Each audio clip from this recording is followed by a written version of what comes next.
Okay. Yeah. Is that working? Yeah. I think that's better than it.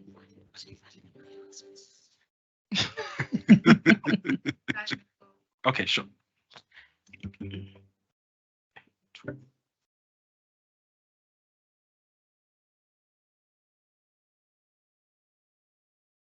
Good morning. My name is Kwezim Ngabisa, and I would like to welcome you to In Conversation with Women of Unilever series. Matuba, who was scheduled to actually be the MC for today, has not been able to make it, so I am going to be sitting in for this conversation with yourselves. Women empowerment is an essential agenda for our country and our continent, and there's never a right time not to have that conversation. It's an essential conversation. And today, we thought that we could explore the theme of striving for excellence within your strength. And Unilever thought it appropriate to actually invite the two of you to lead this conversation by reflecting on your personal experiences and journeys in how you have sought to strive for excellence, but very much anchoring it within your strength. I would like to welcome you, Bridgitte Backman, who is the Vice President of Corporate Affairs at PepsiCo. Thank you very much for joining us. On your right would be Annelize Muller, who is the Africa Head of Nutrition Research and Development. How can you introduce yourselves with this theme, Bridgitte? So I think firstly I should probably state that I'm currently in transition. And being in transition is actually one of my strengths. I thrive on new challenges and looking for new things to do.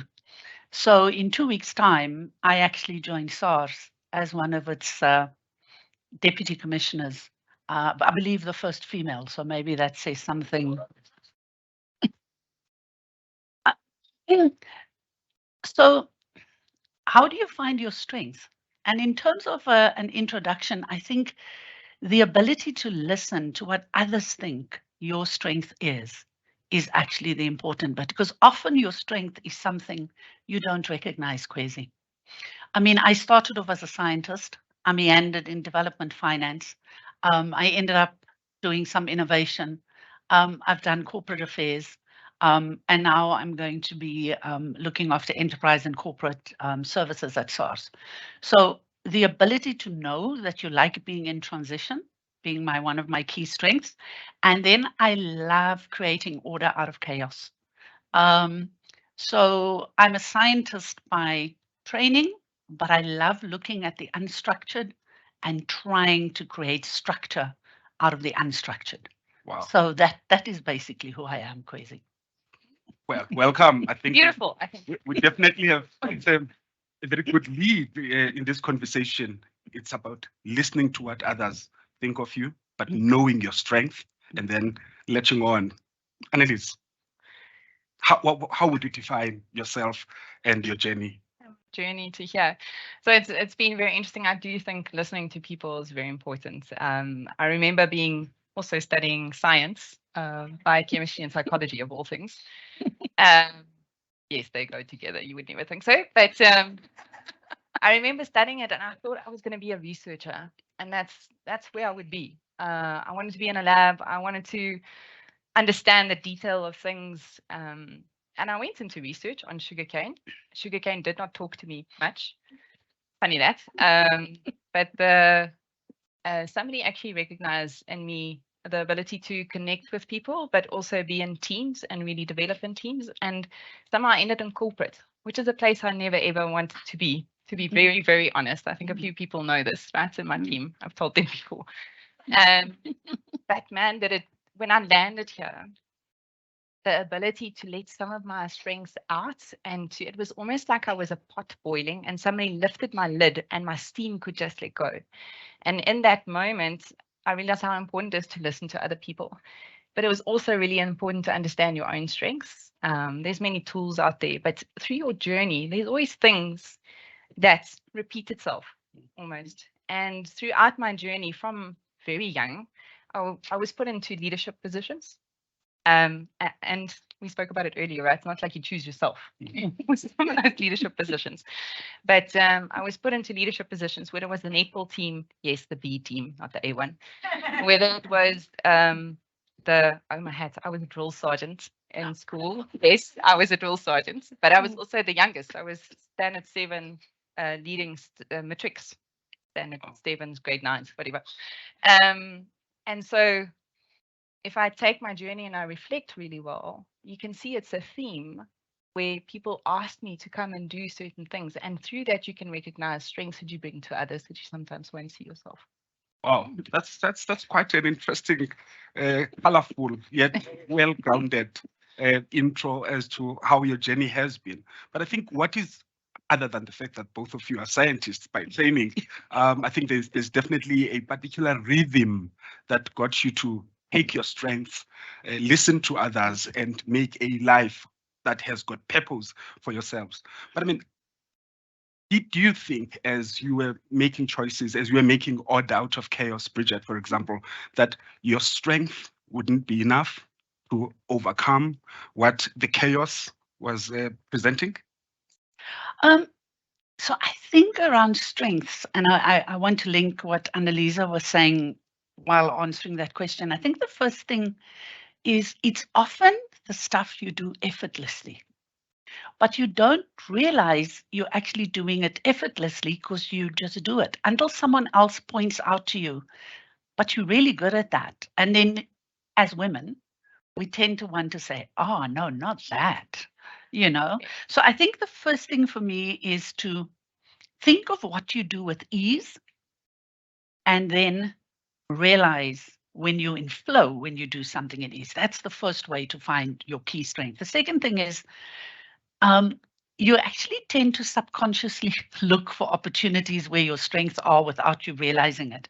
So a move I had to make where I had to create order out of chaos was in the oil and gas industry when I was asked to head up a small business unit in innovation.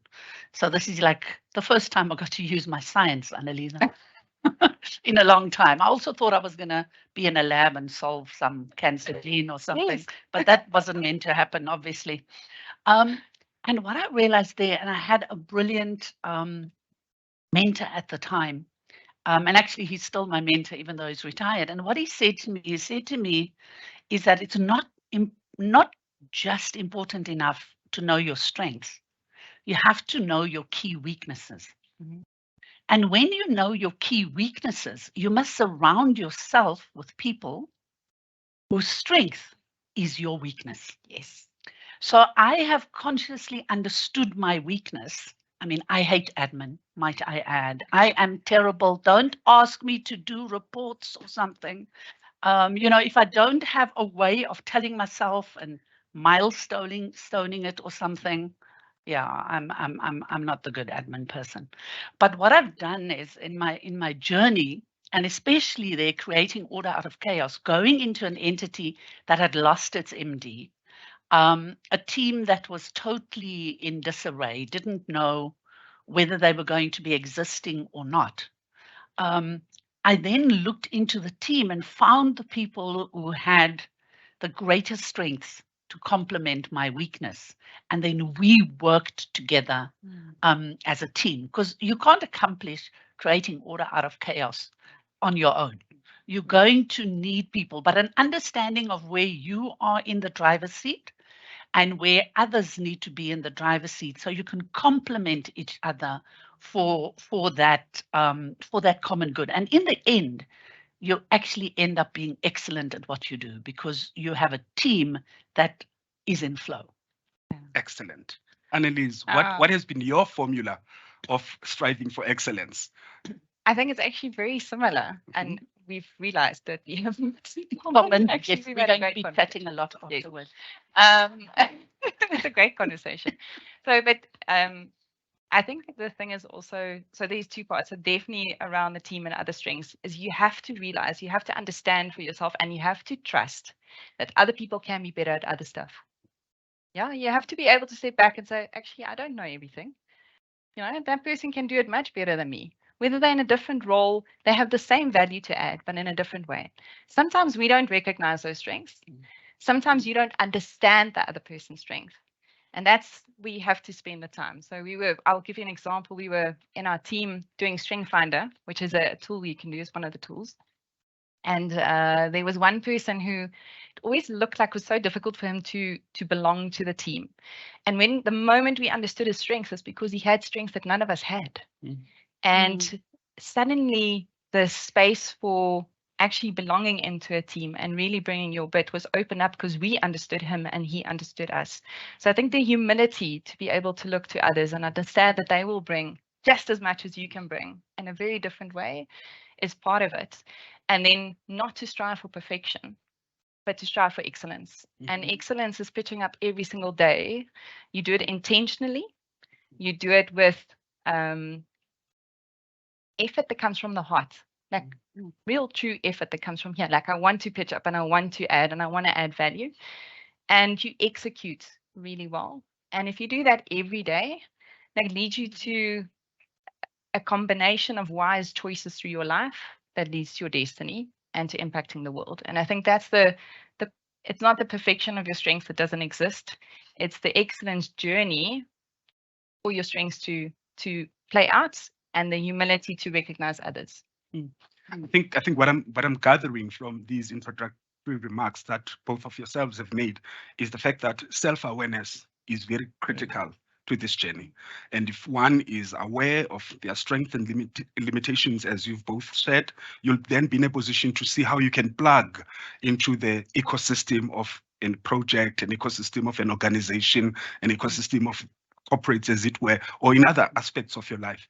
Which then brings me to this question, because I'm sure those who are watching at home, even our audience here, would be wondering, now that you've actually shared with us whence you come from, how do you then deal with institutions that are late in the game of awareness? Because you might be aware as an individual of what your strengths and weaknesses are, but the broader ecosystem is not yet enlightened in that way.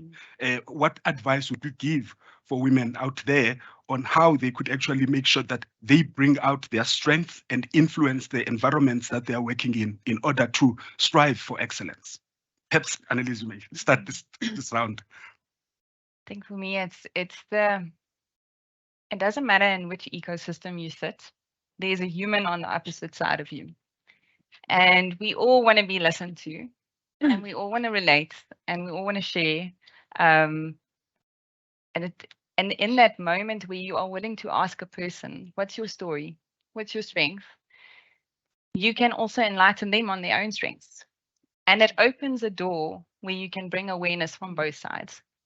And for me, that listening, and I was listening earlier to Bridget just telling her story on how she got from science to comms. People, it's like, what? And in that moment, I totally could see all her strengths play out. And it was really a beautiful story. People want to be heard. And that would always be my advice is listen, create the space for a person to be able to tell you who they are. It makes them aware and it makes you aware. Yes. So slightly on a slightly different tack, but linked to what Annelize was saying, is that I think I won the parents' lottery. Okay, and the reason I'm saying that, and I only realized this much later in life, so I'm an only child, and I only realized later in life I had no gender stereotyping as an only child. So my parents didn't say you can't go and study science because that's for boys. I also didn't have it at school. I was the head prefect. I know. Goody two shoes. I was the nerd. I was the goody two shoes. So again, I didn't get a gender bias stereotype. So the one thing I've realized as women and the ecosystems we operate in is that we all come, and I'm going to use a phrase that a friend of mine used the other day. We all have conditioned bias. It's not unconscious. It might be, but we've actually been conditioned into a bias just by the fact of where we grew up, this country, but it's worldwide. Everyone has a conditioned bias based on their upbringing. And what I have found is that you have a paradigm. That bias leads you to a paradigm. So let's say gender or race is my paradigm. I'm in a meeting, my proposal gets shot down. Right now, I can choose to say it's because of my race, it's because of my gender, and I will find the opportunities to blame race and gender. That's my paradigm. I can guarantee you, you will find them. There are enough of them to go around in the country to find. So what I found is to take a step back, count a little bit to 1 to 10, like the nuns used to tell you at school, before you respond. And so what I've now learned in this ecosystem place of work is if my proposal is shot down, I'm first going to think, my first thing would be I haven't influenced enough. I didn't get enough people on my side to understand what it is. Then the second thing I'm going to think, maybe I didn't write enough stuff. You know, maybe people wanted more numbers, or they wanted more of the softer stuff, or they wanted more charts, or I will only jump to a gender or race once I've excluded all the factual stuff. It doesn't mean, however, that you must not be aware of stereotypes that are rife in the workplace, of little silly things that people say, oh, you know, I gave my wife the credit card the weekend, and she's going to be spending all the money. You know, that's a stereotype. That's saying women waste money. I normally counter by saying, yeah, my husband has the secondary credit card. You know, just to, so I found that fun can deflect it, but also people start talking sport and male paradigms, etc. So the best way to counter the ecosystem is actually to be aware of it, be aware of your own paradigm, be aware of everyone else's paradigm, be aware of the stereotypes that exist. Do not fall into the trap of those stereotypes, but challenge them either with fact or with fun. So if you come back with a fun fact on a stereotype, it diffuses the situation. And if you're just purely factual, to say, but that's not true for everyone. And I've developed like a list of phrases that I keep in a book. So if I'm in a meeting, I use those type of phrases because I'm the type that will apologize for everything. Would go, may I, in a meeting. I'm sorry to interrupt. So now I go, I believe that. Yes. The facts of the matter could be seen differently. So I have these phrases, and I think it's silly things, but they actually help to center the ecosystem without you having to go on a activist moment of gender or race, because the twin specters of racism and sexism are going to be with us for a long time. So basically, empower yourself. That will be very much the message that you put out there, is that with self-awareness, understanding your ecosystem, but you need to empower yourself in order to be in a position to create conditions for your excellence to come through, which is very interesting, because both yourselves as my excellent scientist speakers, you're sharing. We could both be in comms, right? I know. I would insist on it. You're sharing with us, I think, formulas which I think our audience might not be either familiar with or conscious that they can actually work in order to empower themselves, in order to strive for their own excellence. I would like to find out, though, that in your journey, did you find, or do you find, that it is useful to copy or emulate people that you admire that have strived for excellence? Or do you think that it's a single person's journey whereby they just need to be original to themselves in their journey? Please, Annelize. I mean, Annelize, for a second, I mean, the level of admiration that both you have for each other is actually something that I would be interested in actually say that now that you've heard each other's story and heard of each other's experiences, would you advise our audience to emulate some of the things you've done, or to find things on their own? I think so. You have to understand that you as a person have your own set of strengths, right? And again, if you go back to tools, they'll give you a set of strengths, and that's very unique to you. The way that you grew up, who your parents were, or if they were not there, the environment you grew up, the lessons you learned, the managers you had, that all shapes you over time and it makes of you a very unique person.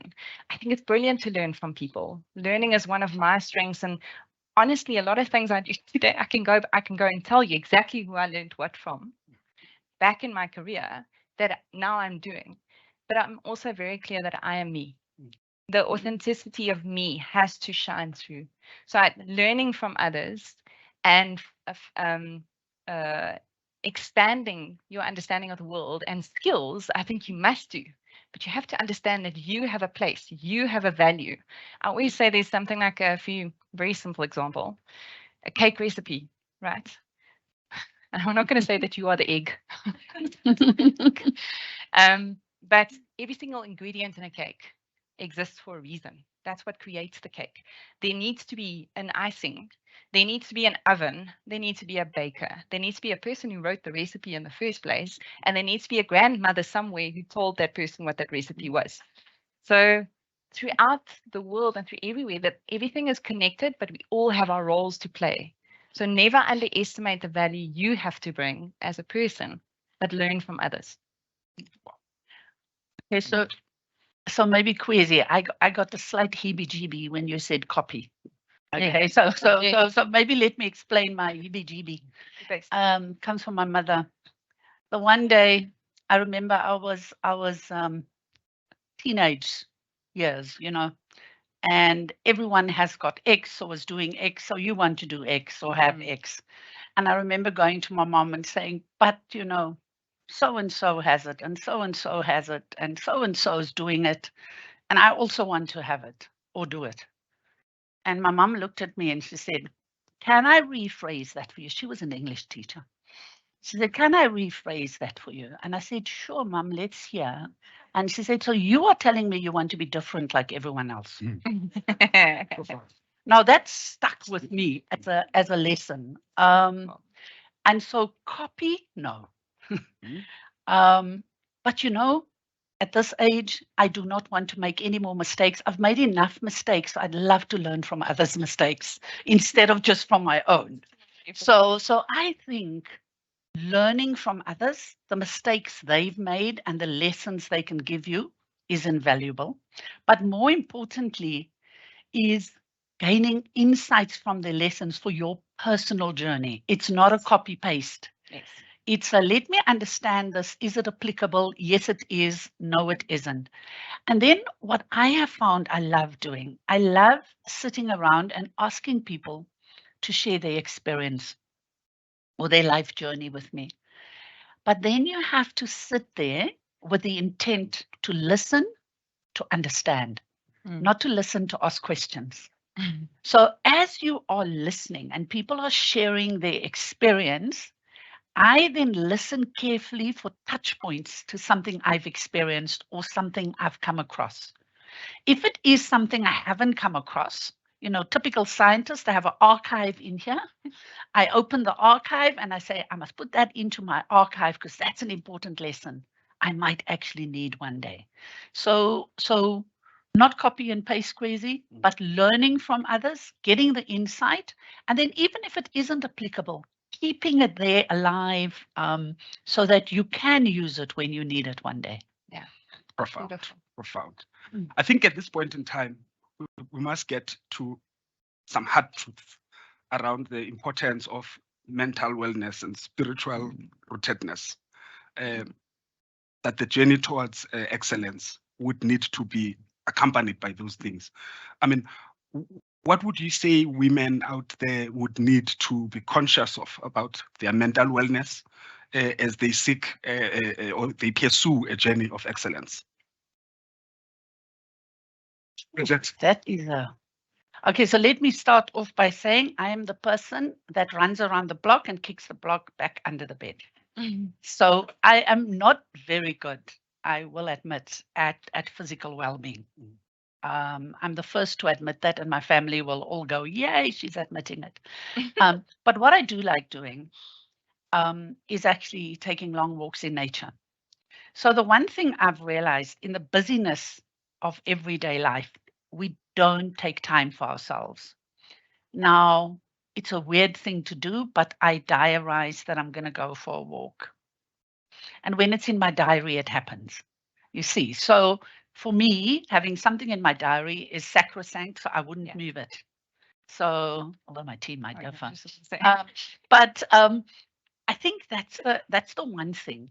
Diarize the time. It doesn't have to be physically in your diary, but say tomorrow morning I'm going to do this for myself, or tomorrow evening, or in the afternoon.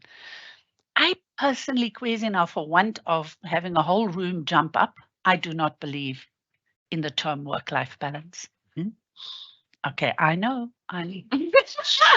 This is where we don't. This is where you're all going to go and say, okay, now Unilever wasted their time there. Work is part of your life. So for me, it's about integrating work into your life. It's not work-life balance. They're not opposite ends of the scale. You don't have work and then you have life. Surely not. Work is but part of your life. So what I try to do, and I fail dismally most days, is that when you're at work, try and be there 100%. When you're at home, or in your personal life, or with friends or family, try and be there as close to 100% as you can. Then you never have to worry about balance. It's because you're trying to integrate. But as women, crazy, we specialize in guilt. Yeah. You know, if guilt was a program, we'd all get A's. I'm telling you, we have guilt when we're on maternity leave because, oh, the work. Then we have guilt when we go back. Oh, I'm not giving my child enough time. Then we have guilt when we're late for a meeting because we suddenly had to drop off a kid or we had a doctor's appointment or something. So we go into that meeting with guilt. So we're not present. We don't listen. I have found that men can be factual about these things. Very much. Men would come in and say, I've got my son's hockey game, so I am leaving at 3. We would have a whole 10-minute conversation in our head about the guilt of leaving the meeting early. Okay. Well, you're not saying it. Yeah. And so we need to learn to deal with certain things as a matter of fact and not have this whole internalization of guilt, because that guilt adds to our mental burden and it's self-inflicted in a way. Because actually, I have learned. So can I share a quick story about breastfeeding? Please, Bridget.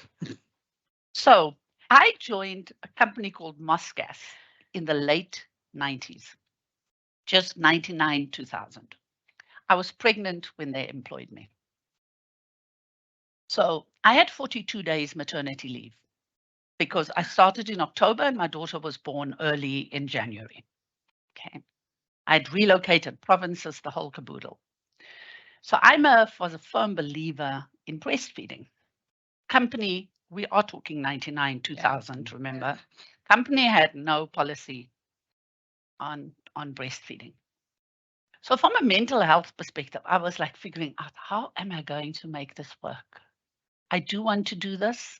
42 days maternity leave is very little. And the one thing we don't do often enough as females is ask. It's such a magic 3-letter word, ask. So I went to my boss and I said, I want to continue breastfeeding, but I have to come back to work at 42 days. What can we do? They arranged a breastfeeding room. And I wasn't even senior, guys. I was just a project manager. They arranged breastfeeding. I had to go to the Central Energy Fund once a month. They arranged my travel so that would accommodate breastfeeding schedule. It got to the point where my husband would get to the gate and they would go, the baby's here for takeaways. And so what I want to say about this whole thing about mental and physical health, often we beat ourselves up, but sometimes, if the answer is no, you make other arrangements, you think of different things, but don't forget the importance of asking for what you want. Because that relieves half your mental burden, because it sometimes just resides up here. Wow. That's really cool.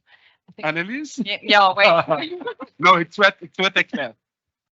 It's very true about guilt. And also a mentor of mine said to me, if you ask, It's a 50-50% chance. You're either going to get a yes or you're going to get a no. But if you don't ask, it's a 100% chance of no. That's the reality. And just have the courage to step up and ask. I did not breastfeed. I have no kids. So when we talk about health and mental well-being, I always say it really is your choice. It's nobody else's choice. Nobody's forcing you to sit until 8 o'clock at work. There's consequences to deciding that you'll leave at 5. So for me, climbing the career ladder was never the thing I wanted to do. So I sit here today very thankful for where I am because of people that believed in me, but it wasn't my wish. It wasn't what I wanted because I wasn't ek was nie bereid nie. I wasn't prepared. Thank you. Love having a dictionary. I wasn't prepared to work after hours, to work on weekends, because that's not what I wanted for my life. And I think I'm very thankful. I've always been very clear in my head, what are the things that fill my soul? And to the point of integrating career, I think it's so true. But it doesn't mean that career is everything in me. It means that everything that I have also goes into the career space. So everything that I do in sport, everything that I do at an NGO, all of that will migrate into career space, and career space will migrate there, and that's good. That's really good. But you have to understand what fills your soul, and you have to make time for that. But it's your choice. Nobody's going to do that for you. Nobody's going to say to you, go to the gym today. You're going to decide if that's important for you or not. And that's where I think the self-discipline to say, I am important. I have to have an oxygen mask before I give it to somebody else, and not to feel guilty about it, because it's very big truth. That is where you're allowed. You're allowed to have mental and health being, like mental and well-being. You should take it. Yeah. Can I add to that query? You were mentioning, taking time for yourself, and so I have this philosophy called the ABC of leadership, and I have something for each letter. But as she was speaking, the F words came up, and so the F words linked to mental health in my mind. Food? No. Well, food. I am going to add that. Food, I am going to add that to my dictionary. I'm going to let her write the chapter on the F word. Is that you have to find time for family, because that anchors you. Friends, fun, whatever your definition of fun is. But more importantly, we all are somehow spiritual beings. And whatever anchors you in faith. So for me, those are all the F words that will help with your own physical and spiritual and mental well-being. That's beautiful. Wow. Stan, we have an audience member who would like to say a word. Questions? Questions from you? Oh, I have a question. Okay. So what an interesting conversation. My question is to Bridgitte, right? I really enjoyed, just how you can differentiate and be factual. And it's not always about your gender or race, right? My question to you is, how do you bring order to chaos when you're not in a leadership position? And when do you know when to leave chaos alone, since you can't fight every battle? Beautiful. Okay, so I'm going to use an analogy of a new broom and a room. When you start in a role, any role, junior, manager, wherever, you're the new broom, right? And what does a new broom do? Wants to sweep clean, right? So something I learned very early on in my career is that in order to be the new broom and be a good new broom, because there could be bad new brooms, is that you first have to identify the room you're in. It's very different if you're in the bathroom than if you're in the study and you're in the kitchen. They have different cleaning regimes, right? That's the one thing. So wherever you're in, understand the organization you are in, understand its DNA, understand how it ticks, understand what makes it go. That's the one thing. Then the second thing is, as a new broom, you want to just sweep. Now, if you look at a study, like some of that dust on the books actually really nice. Gives it an ambiance. So it looks like you've like old school. You've got dust on your books. So you've got to find out which dust can you leave and which dust must you sweep away. And the dust you must sweep away are very clear. It's on ethics, morality, and governance. Right? So if you find anything wrong that goes against your personal ethics, your personal morality and governance, you sweep it away as fast as you can. Don't linger on that dust. But the good dust you must leave. Okay, and discernment happens when you understand the organization to know which dust is where and what must move. But as a junior person, what I found right at the beginning of my career is to be bold. I don't know. I'm going to get it wrong and my daughter's going to kill me, but it's either Star Wars or Star Trek. Boldly go where no one goes before. Star Trek, thank you. Ne? Yes. Yes, Star Wars is the other one. Yes. So my biggest career break I got, and I was sharing with them, was on a project management system, where actually no one wanted to work on the system. And I put my hand up and said, well, I'll look into it. And through that, I got many career openings and breaks. So as you use the word like starting in your career or junior, actually step up, be bold, look for the things that aren't working, that people don't want to be bothered with, and it might just be your area of strength. So in that order, out of chaos, find the thing that you can do well, understand your organization, and step up into that space of doing whatever that is in your area of strength. So be bold. That's beautiful. I just want to add, because it takes hard work. You sit in organizations and we all have many ideas, right? Unilever point in case. We just chuck everything into the middle of the table and there's a heap. Really, we're very creative people. But it takes in your daily work, because we have heavy agendas, right? It takes a lot if you want to address something.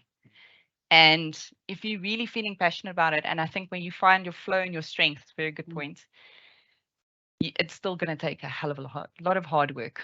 So, and when you step into it, complete it. That would be my second piece. Like, make sure that you execute and you complete it, because then it means something. So this shouldn't stop you from changing anything. It just means it takes hard work and you have to put it in.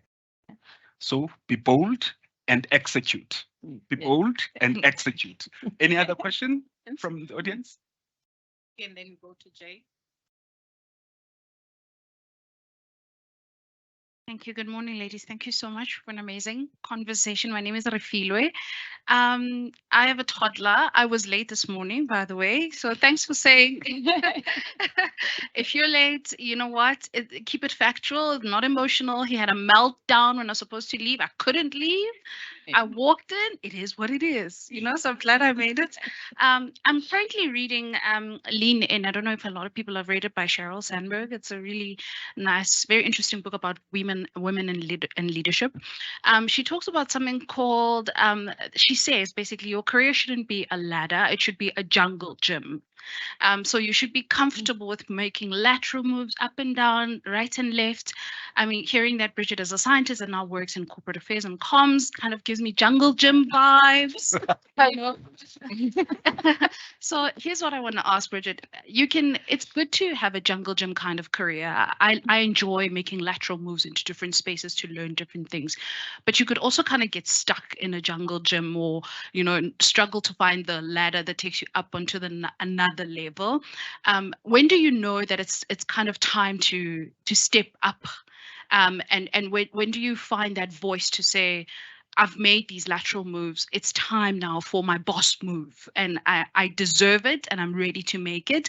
Or do you somehow kind of just move around until you stumble upon that VP role and you're like, oh, I'm here? How do you do that? Thank you. So I'm probably the wrong person to ask that question. I think Annelize and I are like-minded on this checkered path. So facts on the table. I've actually never wanted a career in corporate.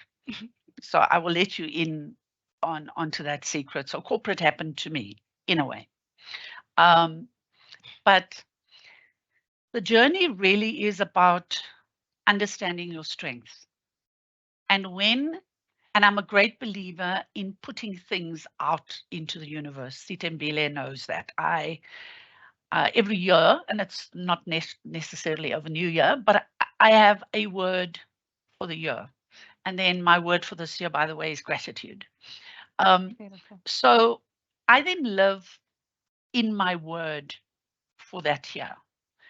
And part of my journey was that 16 months ago, I actually said to myself, I need to do something different for my next stage of my career. And I just stuck it up there. I'm a great believer in physical manifestation. So I just stuck it, and I have a little timer in my diary that once a month reminds me that I said I want to do something different. I don't do anything. It's just a reminder.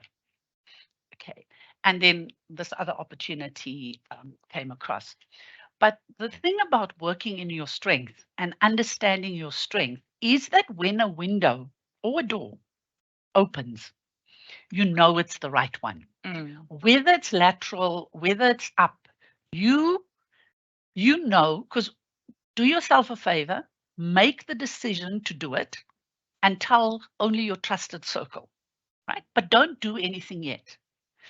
Within 2 or 3 days, you will either feel peaceful or not. If you don't feel peaceful, it's wrong. I've always done that around a move. I tell my trusted circle, I'm thinking of doing this as if I'm going to do it. And then within 2 days, you know, you get a niggly. Then you know that's not the right one. So it's not about moving up. It's about finding the opportunities where you can be in your strength.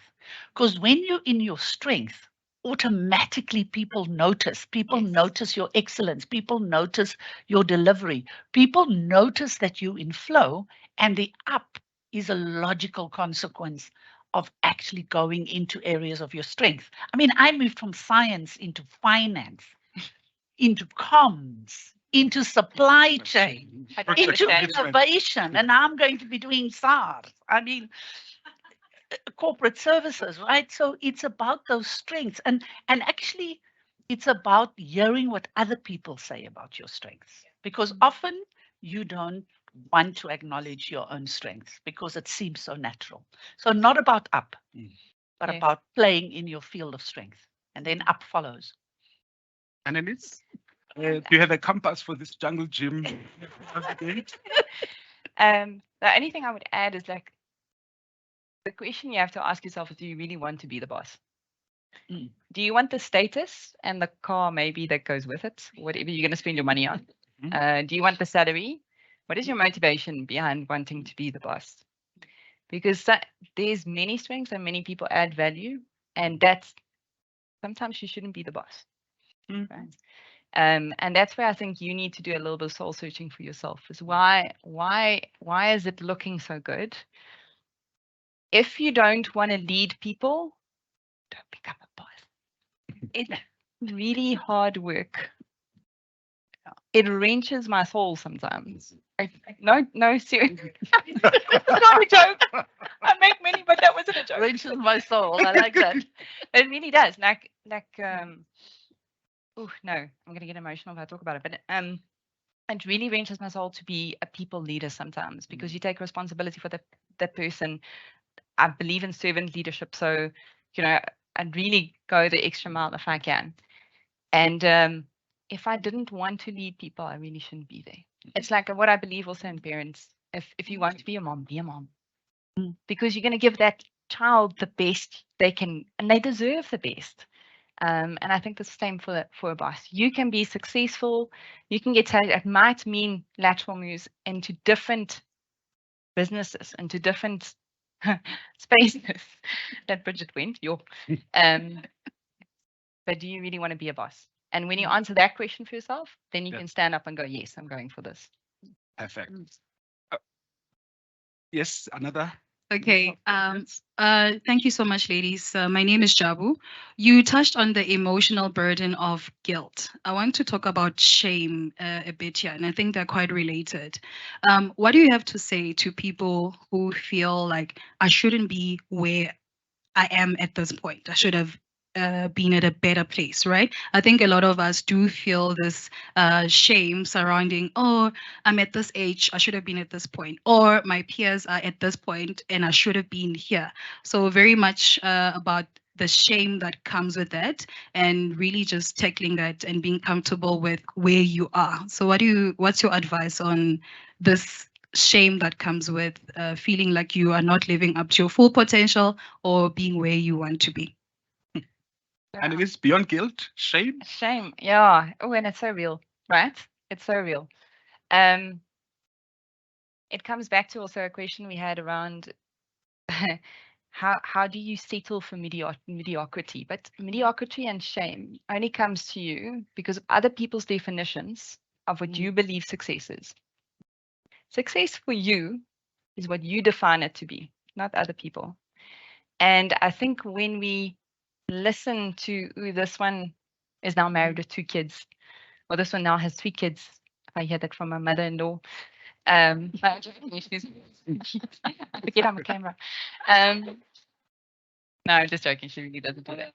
But if I had to measure myself on what other people think success is, I'd be very unhappy today, and I'm not. I'm so happy with my life because I've defined what success means for me. And I think that's where the self-discipline, the being bold, the courageous, the awareness of yourself comes in, and then to stand up for yourself because your success is what you define. Bridget, your take? Yeah, my take is around motivation linked to shame, if I can use that. So, excellence, because we're talking about strength and excellence. So, excellence is an innate striving to succeed, right? Perfectionism, which is where shame comes in my mind, is Nice. the fear of failure, Nice. right? So, if I take excellence and perfectionism and I put shame in the middle, if you strive towards being a perfectionist, so you want everything to be 100%, you're comparing yourself to others, that is where it needs to be, you're actually afraid of failing and you're not motivating intrinsically. You are letting yourself be motivated by others, to link to what Annelize was saying. So for me, we should not feel shame because we should only compare ourselves to ourselves, right? So you need to find that inner compass for yourself and your own definition of victory, your own definition of success, the way it looks to you. And it's not going to look the same to someone right next to you, or even in your sister or your brother or your colleague.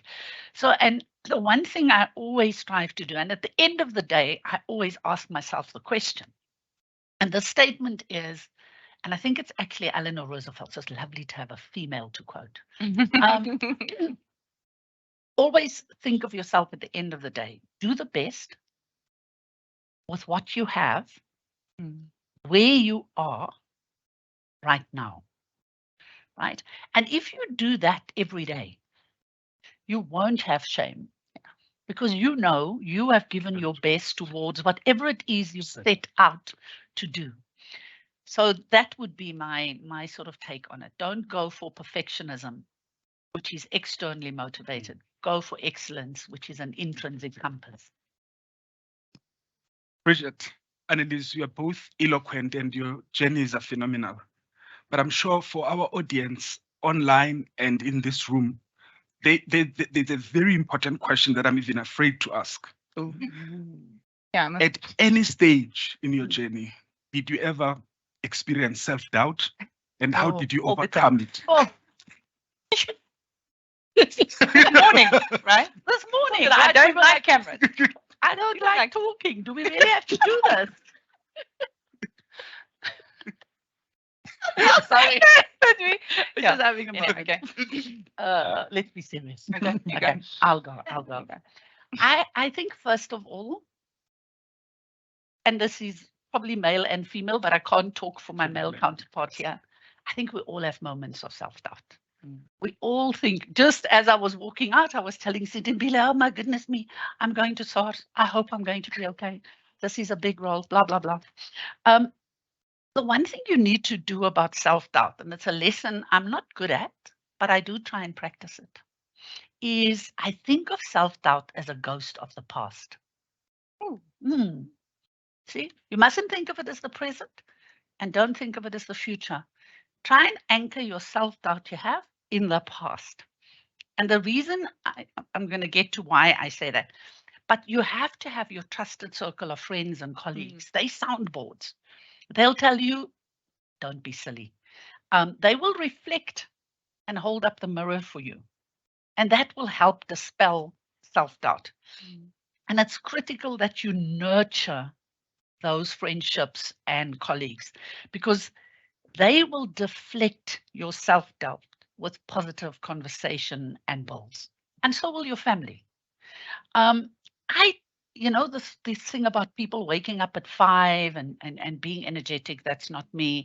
The thing of people writing journals every day, a gratitude journal, that's also not me. So what I've started to do, and I'm like at a 2 weekly and maybe it's once a month, I reflect on moments of gratitude, moments of awe, where something happened and I went, wow. Moments of insight and learning. And I just do that twice a month. I date them. So I say, on this day, this is the insight I had, or this is what I learned, or someone said this. And then when I have self-doubt, I go to that book. And I find when I run through whatever I wrote, I go, oh, but I felt this before. And I managed to get past it. Like, because often when you're in a moment of self-doubt, it's like if it's all new. You haven't felt this before, and you go, oh my goodness, what did I do, etc., etc. So I find that simple thing of having a monthly or 2 weekly, just writing down 2 or 3 things you've learned for the month or something. And it's actually, that's why I'm calling it a ghost of the past. Because if you do that, you have this rear view mirror that you can look at, right? And it will show you, you've already passed this. You've overcome this. You have strengths and friends and colleagues that can take you forward. So that's sort of my take on self-doubt. Wow. How do you ghost self-doubt?